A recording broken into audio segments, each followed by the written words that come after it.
The internet has many layers. There's the surface web that we use every day, and then there's the deep web and dark web, a hidden world where anonymity is key and illegal activity thrives. Within this shadowy corner of the web, one site became notorious for changing the landscape of online crime: Silk Road. It was an underground marketplace where everything from drugs to weapons could be purchased anonymously, using the digital currency Bitcoin. And at the heart of this massive criminal enterprise was a man named Ross Ulbricht, a 27-year-old with a vision of creating a libertarian utopia. But how did a seemingly ordinary young man from Texas, with a promising future in science, end up becoming one of the most notorious criminals in modern internet history? This is the story of Ross Ulbricht, the Silk Road, and how one man's quest for freedom from government control led to an empire of crime. To understand how Ross Ulbricht became the mastermind behind the Silk Road, we must first go back to his childhood. Ross William Ulbricht was born on March 27, 1984, in Austin, Texas, to a loving middle-class family. His parents, Kirk and Lynn Ulbricht, were devoted to raising him and his sister Callie in a nurturing and stable environment. Ross's upbringing was fairly typical. He wasn't a rebellious child. In fact, he was known to be quiet, thoughtful, and highly intelligent from a young age. As a student, Ross was incredibly gifted. He excelled in mathematics and science, quickly becoming one of the top students in his class. His natural curiosity led him to develop a deep interest in physics, a field he would later study in college. Described by those who knew him as a deep thinker and a bit of a dreamer, Ross was always searching for meaning in life, often pondering big questions about society, government, and the economy. In 2002, Ross enrolled at the University of Texas at Dallas on a full academic scholarship. He majored in physics, and his professors were consistently impressed with his analytical mind and problem-solving abilities. While Ross was focused on his studies, he was also exploring new ideas. In college, he began reading works from Austrian economists like Ludwig von Mises and Murray Rothbard, thinkers who strongly influenced his worldview. It was during these formative years that Ross became increasingly interested in libertarian philosophies. Libertarians advocate for minimal government intervention, personal freedom, and free markets. Ross believed that people should have the right to make their own choices, even if those choices involved breaking the law, as long as they didn't directly harm others. These ideas would stick with him and form the ideological backbone of the Silk Road years later. After graduating with a degree in physics, Ross Ulbricht briefly considered pursuing an academic career. He enrolled in a graduate program at Penn State University, where he worked on his master's degree in materials science. During this time, he conducted research on solar cells, trying to improve the efficiency of renewable energy. But despite his academic success, Ross was increasingly restless. He wasn't satisfied with his life in academia. While at Penn State, Ross became more involved in libertarian political movements. He started to express frustration with the government's control over people's lives, from the monetary system to personal freedoms. He would often debate these ideas online, and his social media accounts began reflecting his deepening commitment to libertarian ideals. Ross's frustrations with the status quo, combined with his entrepreneurial spirit, led him to the world of startups. He wanted to build something of his own, something that would have a real impact on the world. After leaving Penn State in 2010, Ross moved back to Austin, Texas, where he dabbled in a few business ventures, including an online bookstore. But none of these early projects satisfied his growing desire to create real change. Ross wasn't interested in becoming wealthy for wealth's sake. He was more focused on finding ways to apply his libertarian principles to the real world. And then, one day, it hit him. What if there was a marketplace where people could trade goods and services freely, without government interference? In 2010, Ross Ulbricht began working on a new project. It was bold, ambitious, and, in his mind, revolutionary. Using his background in coding and a few tutorials from the internet, he started developing a website that would become the first major online black market. A place where users could buy and sell anything, anonymously, without the watchful eye of governments or law enforcement. He called it the Silk Road, a nod to the ancient trade routes that connected the East and West. Just like its historical namesake, Ross envisioned the Silk Road as a free market where anything could be traded, from drugs to fake IDs to illegal goods, without fear of prosecution. To achieve this, Ross knew he would need two essential components: a way to keep users anonymous and a form of payment that couldn't be traced. For anonymity, he turned to Tor, a browser that allows users to access websites on the dark web while masking their IP addresses. This would ensure that neither buyers nor sellers could be easily tracked. For payments, Ross used Bitcoin, a relatively new digital currency that offered anonymity and security. Bitcoin allowed users to make transactions without the need for banks or traditional payment methods, making it nearly impossible for law enforcement to follow the money. In early 2011, after months of work, Ross launched Silk Road. At first, it was small and relatively unknown, but word quickly spread across forums and message boards in the dark web community. Drug dealers, black market vendors, and users looking for illegal goods flocked to the site. Within months, Silk Road had grown into a thriving marketplace, with hundreds of listings for everything from cocaine and heroin to counterfeit money. But while the Silk Road was growing, Ross was determined to keep his identity hidden.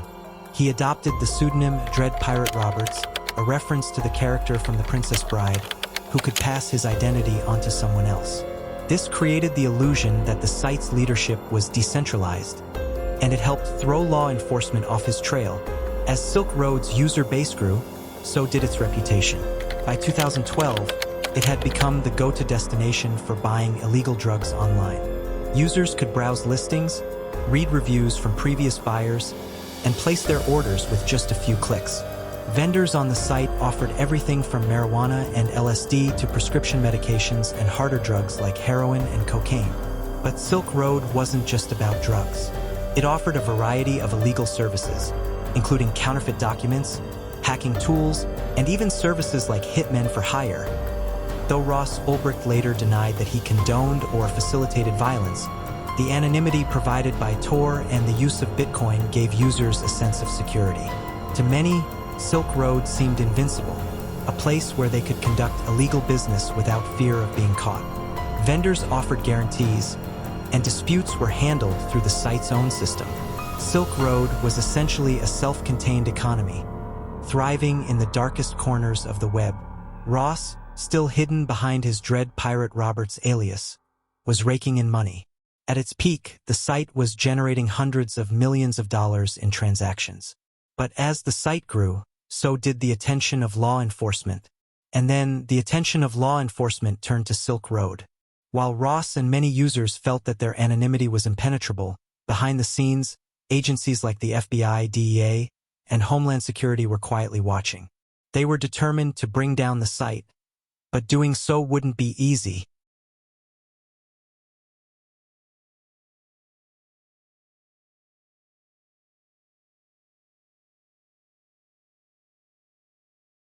In 2011 and 2012, as Silk Road's infamy grew, it wasn't just attracting drug dealers and buyers.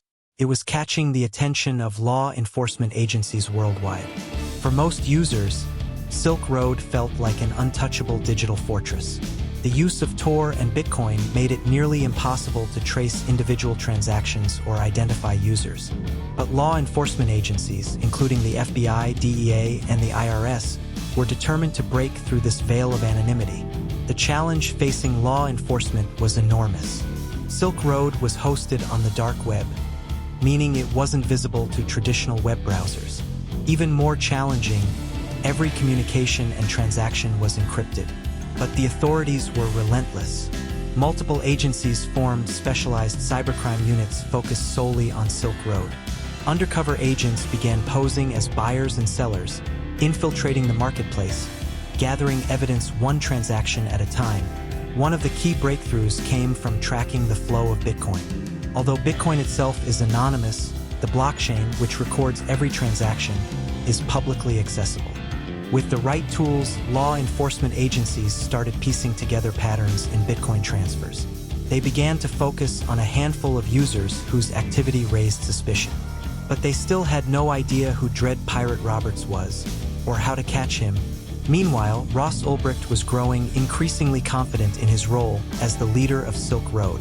He managed the site with a small team of trusted administrators and moderators.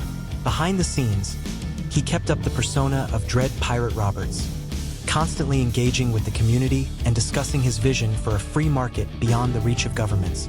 But for all his confidence, cracks were beginning to show. Mistakes, small and seemingly insignificant, were piling up. Ross had used his personal email address in some early posts about Silk Road on online forums, an oversight that would later come back to haunt him. And while he was careful to protect his identity, there were traces of his real-world persona scattered across the internet. Slowly, law enforcement was piecing together a puzzle that would eventually lead them straight to Ross Ulbricht. Ross Ulbricht had always been cautious. He took extraordinary measures to protect his identity, but the more prominent Silk Road became, the harder it was to stay invisible. Ross made a critical mistake early on in Silk Road's creation.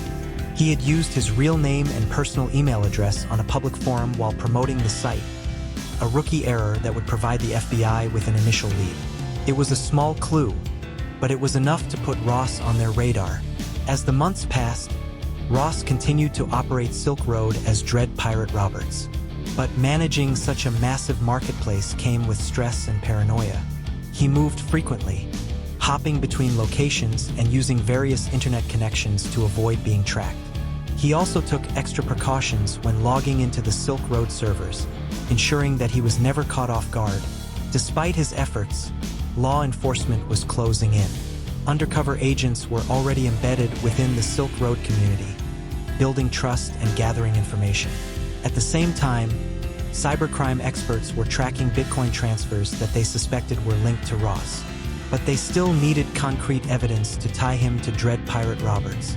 One of the biggest mistakes Ross made came in the form of trust. Although he maintained the Dread Pirate Roberts persona, Ross confided in a few individuals about his role as the site's leader. One of these people would later provide information to law enforcement, further solidifying Ross as a prime suspect. In 2013, a critical piece of the puzzle fell into place. Law enforcement managed to locate the physical servers that hosted Silk Road in Iceland. This was a significant breakthrough. With access to the servers, they gained access to encrypted messages, transaction records, and Silk Road's administrative backend. They now had irrefutable evidence tying Dread Pirate Roberts to the operation. By 2013, Ross Ulbricht was living in San Francisco, under the assumption that his identity was still safe. But in reality, law enforcement had gathered enough evidence to make their move. The FBI knew that they had to catch Ross while he was logged into the Silk Road admin panel as Dread Pirate Roberts. This was crucial to proving his role in the operation. So they orchestrated an elaborate sting operation to ensure the arrest went off without a hitch. On October 1, 2013, Ross walked into the Glen Park Branch Library in San Francisco. He sat down at his usual spot and opened his laptop. Unbeknownst to him, undercover FBI agents were watching his every move. The plan was simple. Get him to log into the Silk Road admin panel, and then arrest him before he could log out. At the moment Ross logged into the admin panel, FBI agents made their move. They distracted Ross just long enough for another agent to seize his laptop, ensuring he was still logged in as Dread Pirate Roberts. Ross Ulbricht, the creator of Silk Road, had finally been caught. The arrest was a major victory for law enforcement. But for Ross, it was the beginning of a long legal battle that would eventually lead to a life sentence. After his arrest, Ross Ulbricht faced an array of serious charges, including conspiracy to commit money laundering, computer hacking, and drug trafficking. But the trial wasn't just about Ross. It was about the implications of Silk Road and the dark web. The government aimed to make an example out of Ross, portraying him as a digital kingpin responsible for facilitating a massive online drug empire. Hey guys, if you've enjoyed this video to this point, please make sure to like and subscribe to my channel. These videos take quite a lot of time to make, so if you could help me out, I'll love you forever. On this channel I upload videos about ethical hacking and hacking documentaries like famous hacks, hackers and groups, criminal hacking, and many more. Now let's get back to this crazy story.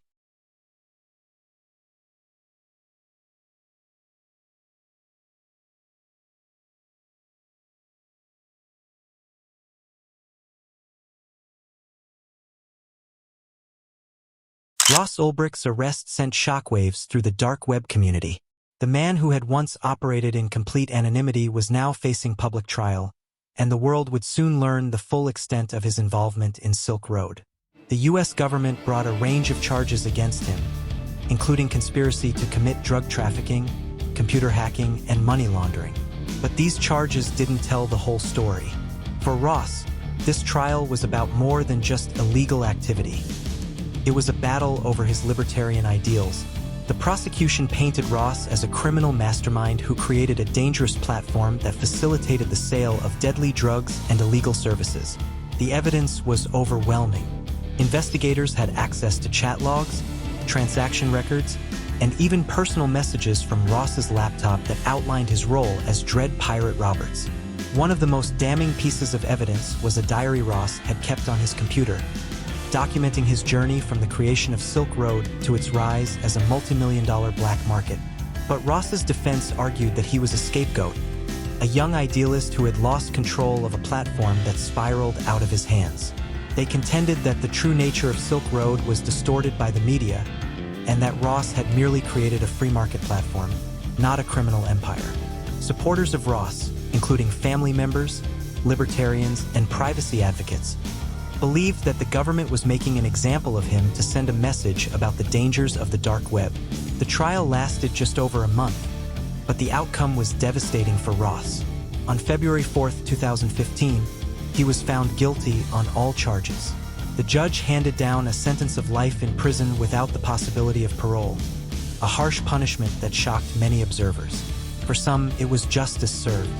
For others, it was a gross miscarriage of justice, an example of the government overreaching its authority in the digital age. Ross's family and supporters continued to fight for his release, arguing that the sentence was far too severe for a non-violent crime. They launched appeals, but each one was rejected. To this day, Ross remains in federal prison, with his supporters continuing to push for a reduction in his sentence or a presidential pardon. The fall of Silk Road marked a turning point in the history of the dark web. Ross Ulbricht's arrest and the subsequent shutdown of Silk Road were celebrated as major victories by law enforcement. But while Silk Road was gone, its legacy lived on. Almost immediately after its closure, copycat sites sprang up, replicating its model of anonymity, Bitcoin payments, and illegal transactions. In the years that followed, new marketplaces like Alphabi and Hansa rose to prominence, continuing the cycle of online black markets. Law enforcement agencies, now more familiar with the dark web, pursued these sites with renewed vigor, resulting in more high-profile takedowns. However, the struggle between dark web markets and law enforcement continues to this day. Beyond the illegal transactions, Silk Road also left a mark on the world of digital privacy, cryptocurrency, and the ongoing debate over internet freedom. Bitcoin, which was once a niche digital currency, gained widespread recognition due to its role in Silk Road transactions. Today, it is used for a wide variety of purposes, both legal and illegal. And while Silk Road may be gone, the debate over online anonymity and privacy continues. Was Ross Ulbricht a criminal mastermind? Or was he a visionary who took his ideals too far? The story of Silk Road is a cautionary tale of how the internet, which began as a tool for sharing knowledge, can also become a breeding ground for crime. But it also raises important questions about the balance between privacy and security, freedom and regulation, and the role of technology in shaping our future. Ross Ulbricht's dream of creating a decentralized, unregulated marketplace may have ended with a life sentence, but the ideas he championed continue to shape the world we live in today. The Silk Road was more than just an online drug market. It was a bold experiment in digital libertarianism, one that pushed the boundaries of what technology and anonymity could achieve. But in the end, it was also a stark reminder of the consequences of operating outside the law. As we look back on the story of Silk Road and Ross Ulbricht, we must ask ourselves, what price are we willing to pay for freedom in the digital age? And how far can technology take us before we cross a line that cannot be undone? This is the story of the Silk Road, a story of ambition, crime, and the dark side of the internet. If you thought this story was wild, Just wait until you see my next video about the 15-year-old kid who hacked $24 million. You won't want to miss it. Exclusively right here on this channel. Thank you for watching, and as always, leave your thoughts in the comments below. If you enjoyed this video, make sure to subscribe for more stories from the world of hacking, crime, and the internet.